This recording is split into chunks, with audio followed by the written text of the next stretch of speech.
You ever meet someone who seems like your perfect match? On paper, they're smart, they're attractive. You even like the same shows, but then something feels off. You don't click. The vibe is strange, and you're left wondering what's missing. The truth? Attraction isn't just about what's visible. It runs deeper into how someone makes us feel, how they carry themselves, and how they treat the people around them. So today we're diving into 7 psychological habits that secretly make you less attractive. Some of them are subtle, but once you see them, you won't unsee them. 1. Constantly seeking validation. Let's be honest. We all want to feel appreciated. It's normal to want feedback, encouragement, or a kind word now and then. But when you constantly need someone to confirm that you're okay, that you're enough, or that you didn't mess up, it starts to wear people down. It can show up in small ways. Do you think I looked okay today? Are you sure you're not mad at me? Do you still like me? At first, it might come across as sweet or endearing, but over time, it can create an emotional imbalance where one person always reassures and the other always doubts. Confidence isn't about never needing validation. It's about learning to trust your own worth, even when no one's watching, because the more you need others to tell you who you are, the less attractive your presence becomes. 2. Poor emotional hygiene. We clean our bodies, brush our teeth,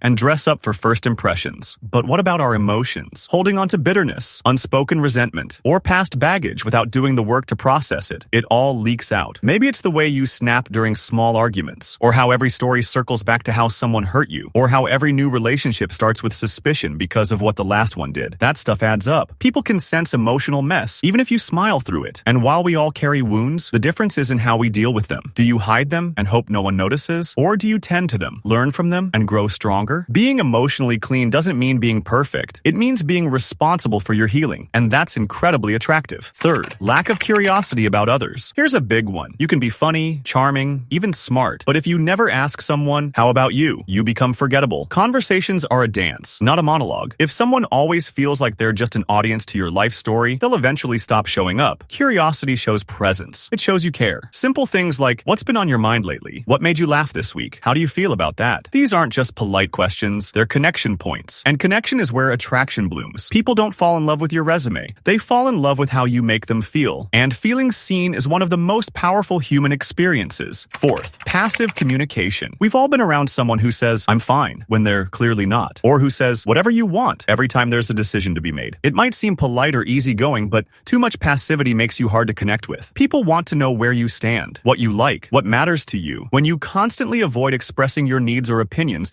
it makes others feel like they're in a relationship with a ghost, someone who's physically there, but emotionally absent. Strong communication doesn't mean being loud or opinionated. It means being honest, the ability to say, actually, I'd prefer something else. I felt a little hurt by that. This matters to me. That shows maturity, and maturity is magnetic. People are drawn to those who know themselves and aren't afraid to speak with clarity and care. 5. Competitive OneUp behavior. Ever had a moment where you shared something you were proud of, and someone immediately responded with, oh, that's nothing. I once. It stings, right? One-upping can happen subtly. You say you're stressed at work, and they say, you think you're stressed? You mention your trip, and they rattle off a list of more exotic places they've been. At first, it might sound like they're just trying to relate, but over time, it makes people feel small, as if everything has to be measured, compared, and ranked. People don't want to compete with their friends or partners. They want to be celebrated. Being genuinely happy for others, without turning the spotlight back to you, is a quiet power. It says, I see you. I'm not threatened by your light. In fact, I'm cheering it on. And that's unforgettable. 6. Neglecting self-care. Here's a truth most people avoid. How you treat yourself sets the tone for how others treat you. Neglect isn't always dramatic. Sometimes it's subtle. Skipping meals, letting sleep slide, never doing anything that nourishes you. When you consistently put yourself last, people don't interpret it as generosity. They interpret it as lack of self-respect. And when you don't value yourself, others struggle to value you fully too. Self-care is attractive not because it makes you look good, but because it sends a message. I know I'm worthy of care, of rest, of love, and I protect that. That kind of energy, it radiates, and people feel it the moment you walk into a room. 7. Closed-off body language. Sometimes the words say, I'm open, but the body says, stay away, crossed arms, tight posture, avoiding eye contact, fidgeting or shrinking into yourself. These nonverbal signals speak louder than we think. They tell others you're guarded, unsure, or not present. On the flip side, open posture, relaxed shoulders, eye contact, arms resting comfortably, signals warmth and confidence. distance. You don't need to overdo it. Just soften, breathe, be in the moment. Because body language is how we invite people into our space, or silently ask them to keep their distance. If you want deeper connection, start with your posture. It's the first message you send before you ever say a word. Final reflection. Attraction is deeper than symmetry and smiles. It's not about being flawless. It's about being real, grounded, present, open. Sometimes the things that make us less attractive aren't about how we look, but how we show up. So ask yourself, do I need constant reassurance? Do I clean up my emotional mess? Do I see others? Really see them? Do I express my truth clearly? Can I celebrate without comparing? Do I care for myself? And do I invite others in with my presence? These aren't just questions for dating. They're questions for life. And if you're ready to grow into your most attractive self, it starts from the inside out. If this resonated with you, consider sharing it with someone you care about. Let's make space for deeper, healthier, and more real connections.